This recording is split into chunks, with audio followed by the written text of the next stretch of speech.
기도했다가 말았다 이러면 죽을랑 말랑 그런 사람이에요. 기도 생활을 등한히 하는 사람은 숨이 끊어진 사람이에요. 그 사람은요, 마귀와 싸워 지게 돼 있고요, 실패 안 하면 기적이에요. 반드시 실패하게 돼 있어요. 아예 그거는 100% 실패예요. 아예 기도 생활 제대로 안 하는 사람들은 희망이 없어요. 기도 생활 실패하면 여러분 소망 없어요. 어떤 방법을 해도 안 돼요. 어떤 방법으로. 이 기도 생활이 은혜롭게 잘 진행되는 사람은 영적으로 아주 건강해져요. 그리고 해결 못할 문제가 없어요. 다 해결돼요. 기도하는 자에게 약속한 하나님의 축복이 얼마나 큰지 몰라요. 어떤 문제로 기도하든지 기도하는 사람은 희망이 있어요. 아멘. 한번 따라하시죠. 기도는 은사가 아닙니다. 예수님의 형제 야고보가 저자라고 일컬어진 우리가 오늘 함께 읽은 야고보서는 공동서신이라고 합니다. 이 공동서신이라는 말은 어떤 특정한 교회나 특정한 사람에게 쓴 편지가 아니라 일반적인 모든 그리스도인들이 함께 회람하여서 읽을 수 있도록 쓰여진 서신입니다. 그래서 일반서신, 공동서신 혹은 회람서신이라고도 일컫습니다. 예를 들면 우리가 현재 수요일날 고린도전서 말씀을 함께 나누고 있지 않습니까? 고린도전서 같은 경우는 바울이 쓴 편지인데 고린도 교회와 고린도 성도들을 특정해서 쓴 편지란 말이죠. 근데 함께 읽은 야고보서 말씀은 우리 모든 그리스도인들이 회람하여서 함께 읽도록 쓰여진 편지라는 거죠. 그런 의미에서 볼 때 오늘 야고보서를 대하는 우리들은 모든 그리스도인의 범주에 들어가는 셈이니까 오히려 우리는 그리스도인으로 특정된, 다시 말하면 오늘 본문의 수신자가 바로 저와 여러분이다, 우리 교회다 라고 생각하고 이 말씀을 함께 나누면 훨씬 더 은혜롭지 않을까라는 생각을 해보게 됩니다. 오늘 야고보서의 저자는 이 서신을 마무리하면서 글의 독자인 그리스도인들에게 세 가지 상황에서 기도하십시오 라고 요청하게 되는 거예요. 그런데 이 야고보서의 시작은 사실 구하라 라는 말로 시작하고 있거든요. 그러니까 야고보서의 처음도 구하라, 기도하라 라는 권면인 것이고, 야고보서를 마무리하는 이 시점에서 다시 한번 야고보서의 저자는 기도하라 라고 요청하고 있는 것입니다. 그러고 보면 그리스도인에게 주는 가장 귀하고 중요한 권면, 그 시작과 끝은 기도다 라는 사실을 우리가 함께 마음속에 새길 수가 있겠죠. 자, 그렇다면 오늘 본문이 말씀하시는 세 가지 상황에서 어떤 기도를 해야 하는가, 세 가지 상황에서 기도할 상황은 어떠한 상황인가, 말씀을 통해 함께 살펴보도록 하겠습니다. 첫 번째로 야고보서의 저자는 고난 가운데 있을 때 고난의 상황에서 기도하라 라고 요청합니다. 한번 따라해 보실까요? 고난 가운데 있을 때 기도하십시오. 13절 말씀의 상반절 말씀을 함께 읽어볼까요? 시작. 너희 중에 고난당하는 자가 있느냐? 그는 기도할 것이요. 여러분, 본문에 고난당한다 라는 말은 개인적으로 겪게 되는 불행한 상황, 불행한 고난을 의미합니다. 그렇게 본다면 여기 모인 우리 중 어느 누구도 이 고난의 때와 고난의 시간을 피할 수는 없죠. 모두가 모양은 다를 수 있지만, 형편은 다를 수 있지만, 각자 아픈 것, 각자 불편한 상황들을 매일처럼 마주하며 살아가는 것이 우리들의 모습 아니겠습니까? 우리 삶에 여러 가지 고난이 있을 수밖에 없을 터인데, 그런 고난이 있을 때 이 고난을 대하는 성도의 자세가 어떠한 자세여야 하는가? 바로 기도다라고 말씀하고 계시는 거예요. 그러니까 고난의 때가 있을 때 걱정하고 불편하고 혹은 원망하는 것으로 그 고난의 시간을 채울 것이 아니라 그 고난의 때를 기도함으로 채워나가는 것, 그것이 그리스도인들에게 마땅한 모습이다 라고 권면하고 있는 거죠. 특별히 오늘 본문 가운데 기도하라라는 말은 헬라어의 현재 명령 형태로 쓰이고 있는데, 이 헬라어의 현재 명령이 있을 때 그 의미는 무엇이냐면 계속적으로 지속해야 하는 명령을 의미한다는 말이죠. 그러니까 야고보서의 저자가 고난당할 때 기도하십시오 라고 말하고 있는 것은 한 번 아니면 단회적으로 기도하라 라는 그런 말이 아니라 계속적으로 그 기도를 멈추지 말아야 합니다 라고 요청하고 있는 거예요. 그래서 오늘 본문의 의미를 그대로 함께 생각해 본다면, 고난당할 때 기도는 고난의 때마다 매번 기도해야 함은 물론 고난의 상황 가운데 멈추지 아니하고 지속적으로 계속 기도할 수 있어야 한다라는 말씀이기도 합니다. 제가 많은 세월을 살아오지는 않았지만 제 인생에서 가장 기도를 많이 했을 때가 언제인가 하고 제 삶을 돌아보면, 제가 1999년에 중국에 선교 활동을 갔을 때입니다. 돌이 막 지난 제 큰아이를 동반하여서 제 아내와 함께 셋이서 중국에 들어갔는데, 이 문제는 선교 초창기 한 6개월 정도가 매우 궁핍한 삶을 살 수밖에 없었단 말이죠. 한국의 교회와 지인들이 이 선교헌금을 약정하고 보내주기로 하셨는데, 여러 가지 장애 때문인지 그 선교헌금이 제대로 입금되지가 않았습니다. 사실 이 신혼살림을 다 정리하고 중국으로 들어갔으니까 물건을 다 파니까 약 350만 원 정도가 제 수중에 있었단 말이죠. 아마도 그 당시에 중국의 상황으로 볼 때 이 350만 원 정도를 가지고 있었으면 몇 개월간은 충분히 버틸 수 있을 만한 돈이었을지 모릅니다.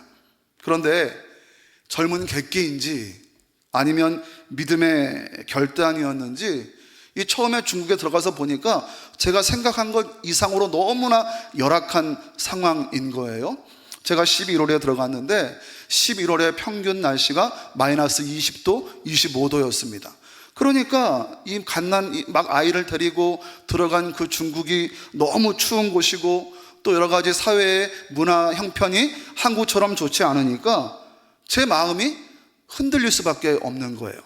그래서 제 마음 가운데 이 350만 원을 갖고 있으면 힘들 때 혹시나 항공권을 끊어서 다시 돌아갈지도 모르겠다라는 그런 마음이 제 마음 가운데 드는 거예요. 그래서 혹시나 한국에 다시 돌아가고 싶은 마음이 생길까봐 제 아내의 간곡한 만류에도 불구하고 이 350만 원어치의 살림을 다 사버렸습니다. 신혼살림을 다 처분하고 갔으니까 다시 살림이 필요할 거 아니에요? 몽땅 호기롭게 사버린 거죠. 되돌아갈 다리를 끊어버린 거예요. TV도 사고, 냉장고도 사고, 침대도 사고, 세탁기도 사고, 350만 원어치 살림을 딱 집안에 장만해 놓은 거예요. 이번 달은 이렇게 멋지게 쓰고 다음 달부터는 선교 후원금이 들어올 것이다 라는 예상을 하고 있었던 거죠.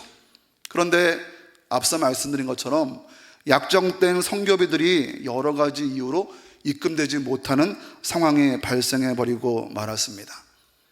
어떤 상황이 펼쳐졌을까요? 당시 매일 밤마다 함께 가정 예배를 드렸는데, 이 꼬맹이 아이를 안치고 저와 집사람이 항상 예배를 드릴 때마다 여러분 어떤 상황이 펼쳐졌겠습니까? 그냥 셋이 앉아서 우는 거예요. 아무도 없는 이 땅에서 돈도 없지요. 선교 헌금도 입금되지 않지요. 막막한 상황 아니겠습니까? 제 어린 아들은 춥고 배고프니까 울고, 아빠인 저는 이 애가 우는데 뭔가를 제대로 못 해주니까 울고, 엄마는 아내 말을 안 듣고 사고친 남편을 죽일까 살길까 원통한 마음으로 울고, 그러니까 매일 밤마다 울면서 기도하는 거예요. 여러분, 상황이 그러하니 기도가 안 되겠습니까? 제가 믿음이 좋아서 기도했을까요? 성령 충만해서 기도했을까요? 그렇지 않습니다. 매일처럼 기도로 엎드릴 수밖에 없는 상황이었단 말이죠. 고난이 닥치니까 기도가 저절로 되더라는 말씀입니다. 이 말을 조금 더 적극적으로 표현하면 의지할 것이 없으니까, 뭔가 마음 둘 것이 없으니까, 도무지 앞이 보이지 않는 절망적인 상황에 이르니까 저절로 기도가 나올 수밖에 없더라는 말씀이죠. 이 말을 바꿔 말해 볼까요? 만일 조금이라도 의지할 곳이 있었다면, 만일 조금이라도 제가 마음 둘 곳이 있었다면 그렇게 울면서 기도하지는 않았을 것 같아요. 방법을 간구했겠죠. 도움의 손길을 의지했겠죠. 하지만 도무지 방법이 없으니까 기도할 수 있는 일, 눈물로 하나님 앞에 엎드리는 일밖에는 다른 방도가 없었다는 말씀입니다. 물론 기도함을 통해서 결국 하나님이 허락하신 생각지도 못한 큰 은혜를 입었고, 이후에 3년 동안 중국 선교 활동을 무사히 마칠 수 있었습니다만, 고난의 상황 가운데 기도를 통하여서 누리게 된 하나님의 큰 은혜였다라는 사실을 잠시 여러분에게 소개해 드립니다. 여러분, 혹시 고난 가운데 계신 분들이 계십니까? 기도할 수 있기를 권면드리고 축복합니다. 아직까지 고난 가운데 있음에도 불구하고 기도하지 못한다면 아직도 내 마음 가운데 하나님 말고 뭔가 의지할 것이 있기 때문이 아닌가라고 내 스스로를 돌아볼 수 있어야 합니다. 고난 가운데 있음에도 불구하고 하나님 앞에 온전히 엎드리지 못하고 있다면 내 마음 가운데 붙잡을 다른 것이 있기에 혹시나 그곳에 마음을 분산시키고 있지는 않은지 우리 신앙의 모습을 돌아볼 수 있어야 한다라는 말씀입니다. 사랑하는 여러분, 기도를 통해 고난을 잘 견디고 이겨내는 능력과 힘을 하나님이 더하여 주실 것을 믿으시기 바랍니다. 고난의 시간을 기도로 잘 채워나가는 성숙한 기도자들이 되실 수 있기를 주님의 이름으로 축복합니다. 두 번째로 야고보서 저자는 즐거울 때에 기도하라 라고 말씀합니다. 한번 따라해 보실까요? 즐거울 때에 기도하십시오. 13절의 후반절 말씀입니다. 같이 읽어보죠. 즐거워하는 자가 있느냐? 그는 찬송할지니라. 여러분, 이 말을 한번 쉽게 생각해 보세요. 뭔가 우리 삶에 즐겁고 흥겨운 일이 있으면 저도 모르게 입에서 노래가 나올 때가 있지 않습니까?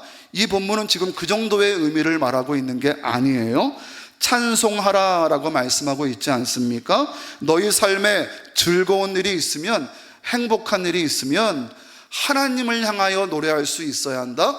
하나님께 감사할 수 있어야 한다. 하나님께 찬송할 수 있어야 한다라는 그러한 말씀입니다. 그 즐거움의 딸을 그냥 인간적인 기쁨이나 흥겨움으로 지날 것이 아니라 하나님과의 깊은 교제를 통해 내 삶의 즐거움의 근원 되시고 안전함의 근원 되시는, 또 은혜의 근원 되시는 그 하나님을 바르게 묵상할 수 있어야 한다라는 그러한 말씀이죠. 찬송은 곡조 있는 기도다라고 말씀하지 않습니까?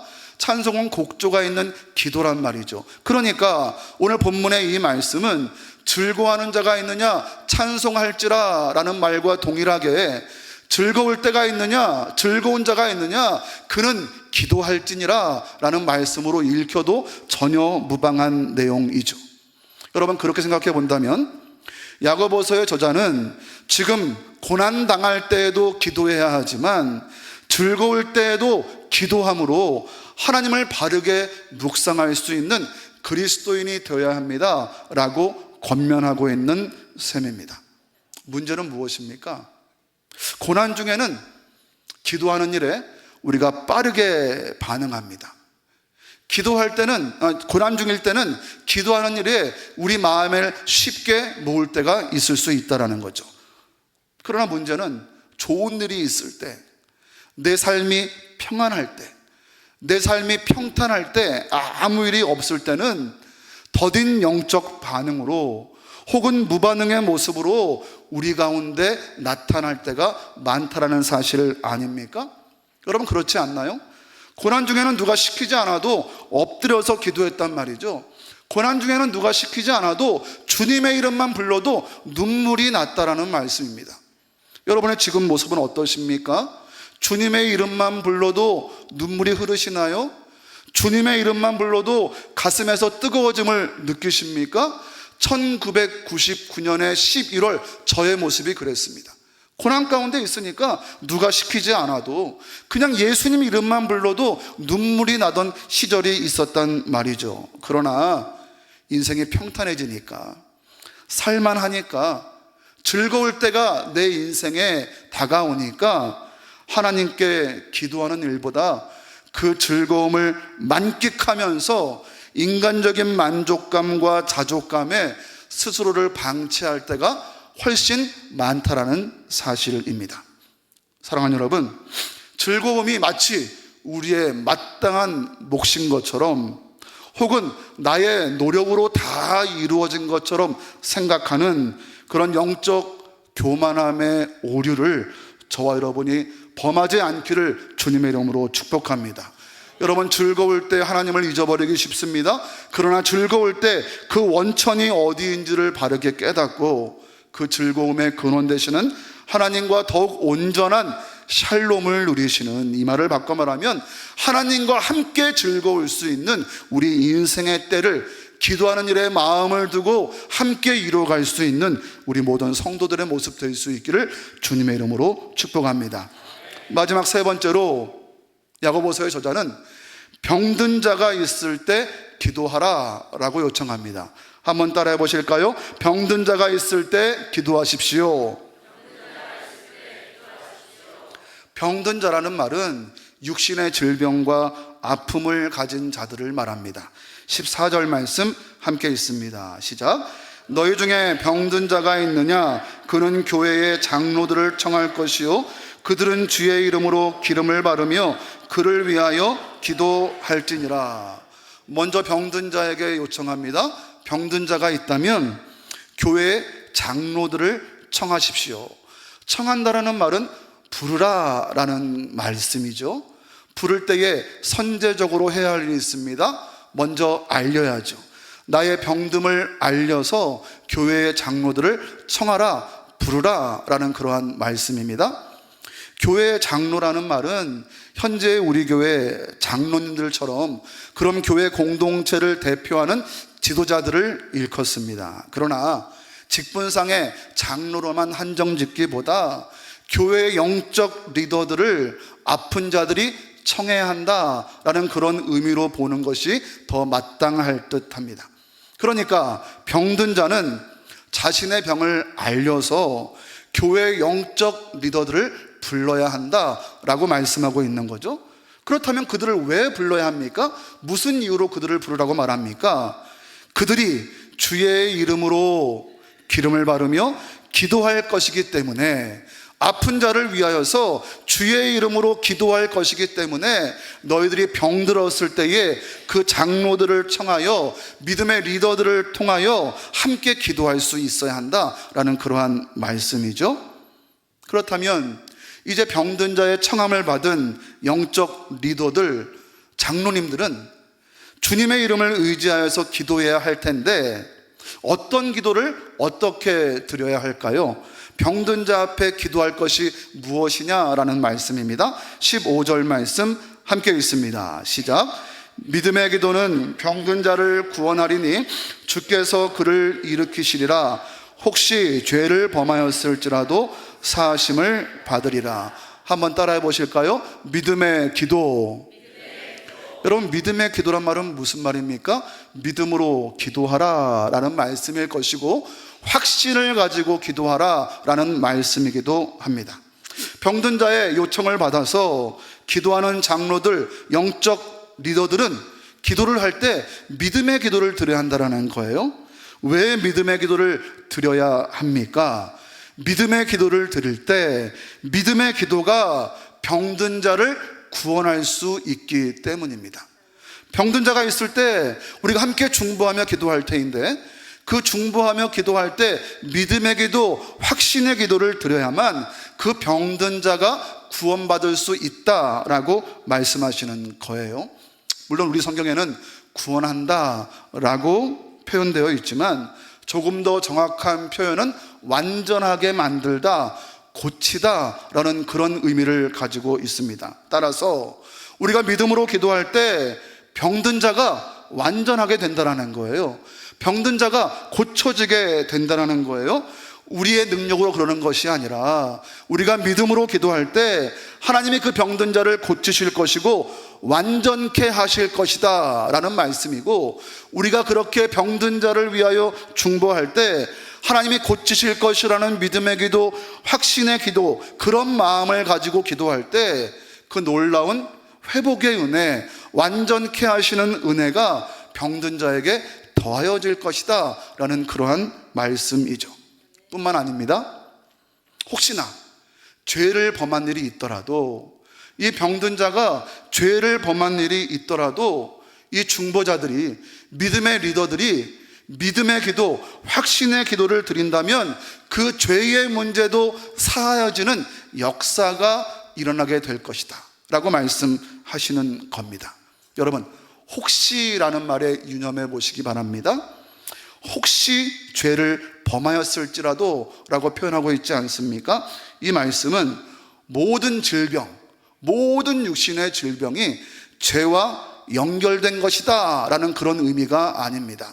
그러나 질병의 때에 우리는 내 삶을 돌아볼 수 있어야 하고, 하나님과의 관계를 다시 조명해 보는 것, 그것이 병든 자에게나 믿음의 기도를 드리는 자에게나 모두에게 유익이 될 수 있다는 말씀이죠.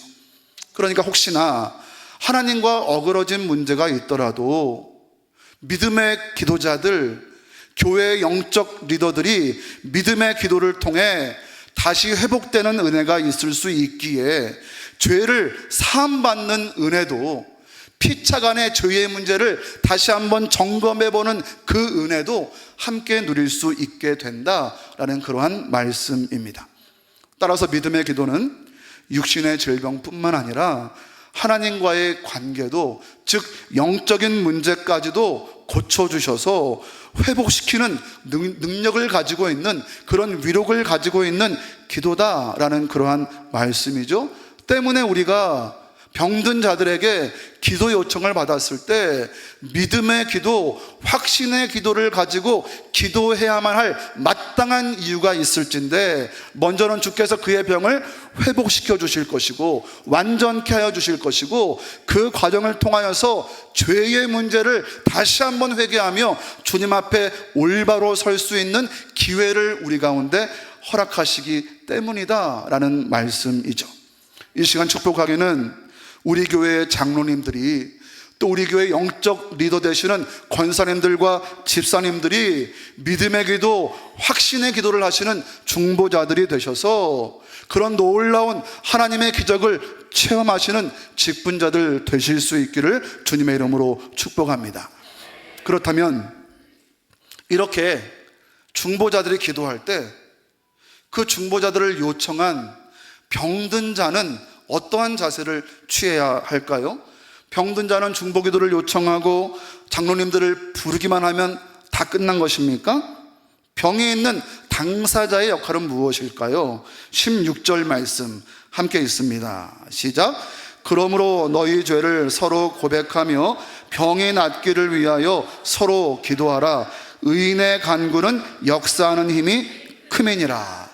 15절 말씀에 믿음의 기도는 질병도 죄의 문제도 회복케 하는 위력을 지니고 있다라고 말씀하신 이후에 16절에서는 그러므로 죄를 서로 고백하고 병낫기를 서로 기도하라 라고 말씀합니다. 믿음의 기도를 드리면, 확신의 기도를 드리면 질병도 죄도 해결되는 그런 은혜를 입을 텐데, 그러므로 너희는 서로 죄를 고백하고 서로 병낫기를 위해서 기도해야 한다라는 말씀이죠. 15절 말씀과 16절 말씀은 동일한 맥락입니다. 질병의 문제든지 죄의 문제든지 그것이 회복해 되기를 소망한다면 서로 기도해야 한다는 거예요.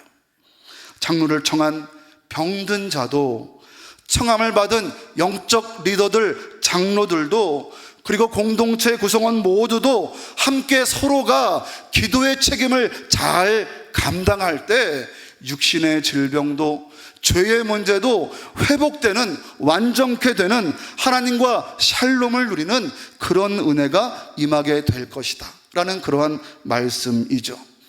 지난 주간에 우리 교회 한 구성원 된 나선영 권사님을 신방하고 돌아왔습니다. 암이 전이되어서 허리뼈가 내려앉았지 않습니까? 그래서 그 허리뼈에 수술을 받으신 거예요. 하지만 몸이 많이 약해진 상태이기 때문에 이 회복이 너무 더딘 거예요. 그래서 처음 제가 신방을 가서 수술 이전에는 그냥 대화도 하고 몸도 자유롭게 움직일 수 있으셨는데, 이 수술할 이후에는 거의 몸을 못 움직이는 그런 상황 가운데 침대에 계시더라고요. 이 감사한 것은 이제 항암 치료를 시작하셨는데 이 신약이 개발됐다 그래요. 알약이랍니다. 알약. 이 알약을 하루에 하나씩 드신다고 해요. 그런데 알약을 드시기 시작하셨는데 이 예상하고 걱정되었던 그런 특별한 부작용이 없이 지금 항암 치료를 잘 받고 있다라는 그런 말씀을 들을 수 있어서 얼마나 감사했는지 모릅니다. 잠시 권사님과 대화를 마치고 제가 이제 기도를 해드렸는데요, 이 목회자가 기도할 때 내가 이런 기도를 해야지 라고 미리 시나리오를 쓰고 기도하는 일도 물론 있겠지만 또 하나님의 감동을 주셔서 기도할 때도 있거든요. 제가 그때는 제가 사실 기도하려고 시나리오를 머릿속에 생각하고 갔지만 하나님께서 제 마음을 감동시키셔서 나오는 기도는 다른 내용의 기도가 나오더라고요. 이런 기도였습니다. 제가 한번 정리해 봤거든요. 한번 들어보시기 바랍니다. 하나님, 우리 동산교회 성도들이 새벽마다 그리고 기회가 있을 때마다 나선영 권사님을 위해 기도하는데 이 시간들을 통하여 나선영 권사님과 온 교우들이 기도로 하나 되게 하시고 기도의 동역자들 되게 하셔서 하나님의 크신 역사를 기대하고 경험하게 하여 주시옵소서. 이게 저의 기도의 내용이었습니다. 근데 여러분, 제가 기도를 하니까 우리 나 권사님이 힘이 없으신 중에 아멘 아멘 화답을 해주시는 거예요. 근데 이 아멘을 하시는 중에 이 주님 병을 치유하여 주시옵소서 라고 말할 때도 물론 아멘이라고 화답하시고, 또 이런 병 중에 나 권사님을 통하여서 그의 가족들의 믿음이 회복될 수 있도록 도와주시옵소서 라고 말할 때도 나 권사님이 아멘으로 화답하셨는데, 이 당신의 질병을 위한 기도나 나 권사님 자신을 위한 또 가족들을 위한 기도를 할 때보다 우리 동산교회 성도 모두가 기도의 동역자들 되게 하여 주시옵소서 하는데, 모르겠습니다. 나 권사님이 의도하신 것인지 저는 모르겠습니다만 아멘을 강하게 크게 하시는 거예요. 저는 이 나 권사님을 함께 기도하고 나서 제 가슴에 뜨거워짐을 느꼈습니다. 우리는 지금 어쩌면 나 권사님의 치유와 회복을 위한 관점을 가지고 기도할지 모르지만 나 권사님뿐만 아니라 우리 교회 공동체 모두가 다시 한번 회복되고 완전케 되기를 소원하시는 하나님의 마음이 우리 가운데 읽혀지는 것은 아닐까. 그래서 서로 기도하고 서로 중보하는 일이 지금 우리 동산교회에 필요한 것이 아닐까. 저는 나 권사님을 신방하고 돌아오면서 오히려 기도의 사명, 우리 동산교회 기도의 사명을 다시 새삼 깨닫고 돌아올 수밖에 없었습니다. 사랑하는 여러분, 믿음으로 서로 기도하며 하나님의 회복의 역사를 기대하는 것, 그것이 바로 의인의 간구임을 믿으시기 바랍니다. 여러분, 의인이 누구입니까? 하나님의 뜻을 묵상하는 자예요. 하나님의 뜻대로 살기 위해 발버둥치는 자들이 의인 아니겠습니까? 그렇다면 의인의 기도는 무엇인가요? 내 앞가림을 위해서만 기도하는 것이 아니라, 내 삶의 평안을 위해서만 기도하는 것이 아니라, 내 삶에 임하는 하나님의 뜻이 무엇인가, 우리 공동체에 하나님께서 주시는 믿음의 비전과 소망은 무엇인가, 여러분 그것을 알고 그것을 위해 기도하는 것이 바로 의인의 기도 아니겠습니까? 여러분, 그렇게 의인의 기도를 하나님께서 들어주신다는 거예요. 한번 따라해 보시죠. 의인의 간구는 역사하는 힘이 큼이니라. 그렇게 의인의 간구가 우리 공동체 안에 끊임없이 하나님 앞으로 상달될 때 역사하는 놀라운 은혜를 우리가 경험하게 될 수 있다라는 그러한 말씀이죠. 우리 공동체가 의인의 간구, 의인의 기도가 왕성함으로 믿음의 역사를, 회복의 역사를 이루어가는 기도하는 공동체 될 수 있기를 주님의 이름으로 축복합니다. 자, 이렇게 기도에 대한 말씀을 이어가는 중에 이 야고보서의 저자는 요즘 말로 뜬금없이 엘리야를 소환해 내는 거죠. 세 가지 상황입니다. 고난 중에 기도하십시오. 즐거울 때 기도하십시오. 병든 자가 있을 때 서로 기도하십시오 라고 말한 야고보서의 저자가 이 기도라는 권명 중에 갑자기 구약의 엘리야를 소환하여 말씀하고 있다는 거예요. 17절과 18절 말씀입니다. 우리 이어서 함께 읽어보도록 하죠. 시작. 엘리야는 우리와 성정이 같은 사람이로되 그가 비가 오지 않기를 간절히 기도한즉 3년 6개월 동안 땅에 비가 오지 아니하고 다시 기도하니 하늘이 비를 주고 땅이 열매를 맺었느니라. 아멘. 여러분 17절과 18절 말씀의 세 부분을 기억하여서 마음에 담아주시기를 바랍니다. 첫 번째는 엘리야는 우리와 성정이 같은 사람이었다는 겁니다. 우리와 본성이 같은 사람이었다는 거예요. 조금 더 쉽게 말하면 엘리야는 그냥 보통 평범한 사람이었다라고 말씀하고 계시는 거예요.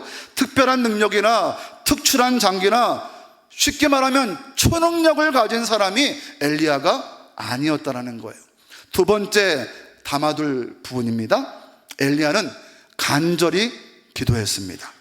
비가 오지 않기를 기도하죠. 그랬더니 3년 6개월 동안 이스라엘에 비가 내리지 않았습니다.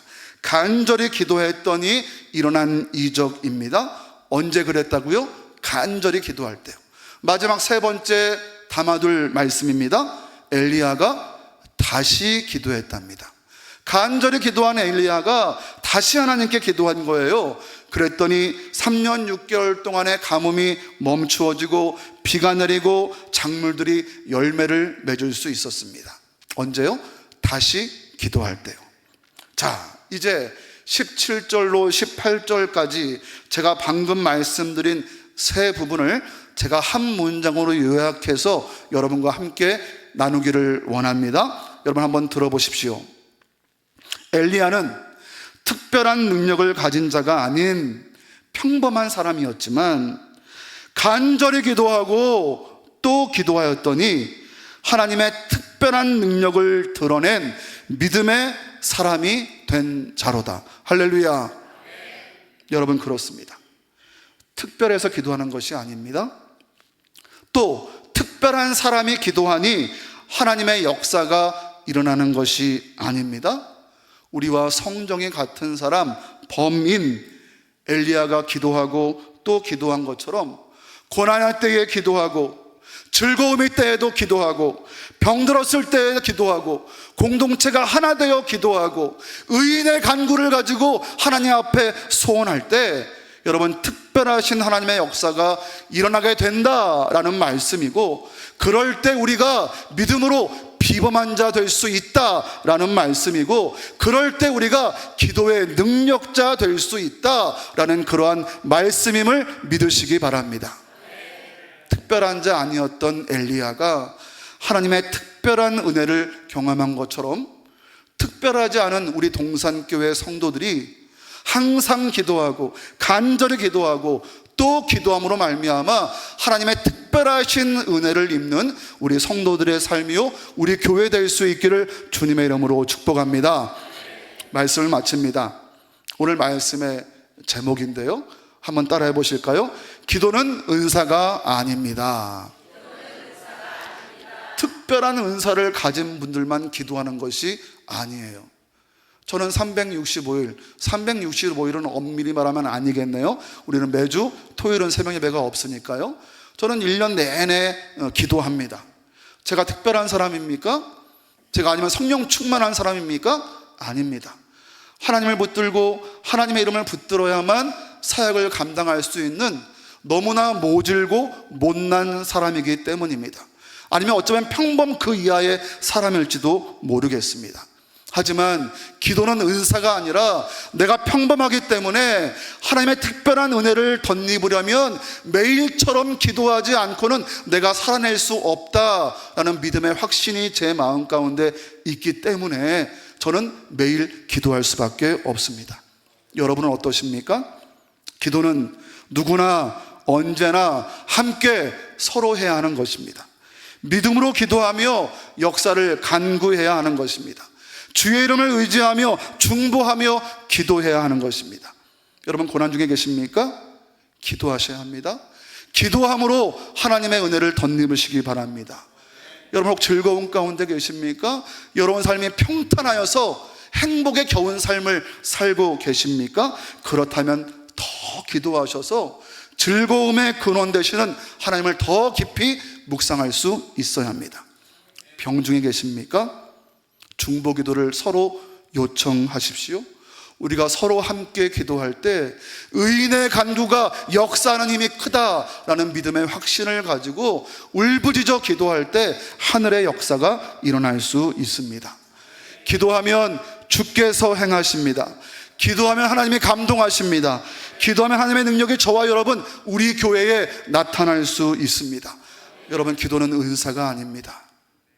이 시간 특별한 은사가 아닌 누구나 언제나 서로 하나 되어서 감당해야 마땅한 기도의 사람이 되어서 하나님의 크신 역사를 온전히 경험하는 우리 공동체, 우리 성도님들 되실 수 있기를 주님의 이름으로 간절히 축원드립니다. 기도하겠습니다. 사랑의 주님, 기도가 은사가 아님에도 불구하고 우리는 특별한 상황이 있을 때만, 특별한 어려움이 있을 때만 주 앞에 나와 기도하고 간구할 때가 많았음을 이 시간 주님 앞에 고백합니다. 영적인 호흡처럼 매일 주님과 교제하며 기도하며 샬롬을 누릴 때에 우리 삶이 온전해질 수 있건대 하나님 스스로 자만하며 교만한 마음으로 하나님 앞에 기도하는 일을 등한시한 일이 없었는지 내 삶의 여정을 다시 한번 돌아볼 수 있기를 원합니다. 평범한 우리들이 주 앞에 기도함으로 특별한 은혜를 경험할 수 있도록 축복하여 주시옵소서. 감사드리며 예수님 이름으로 기도합니다. 아멘.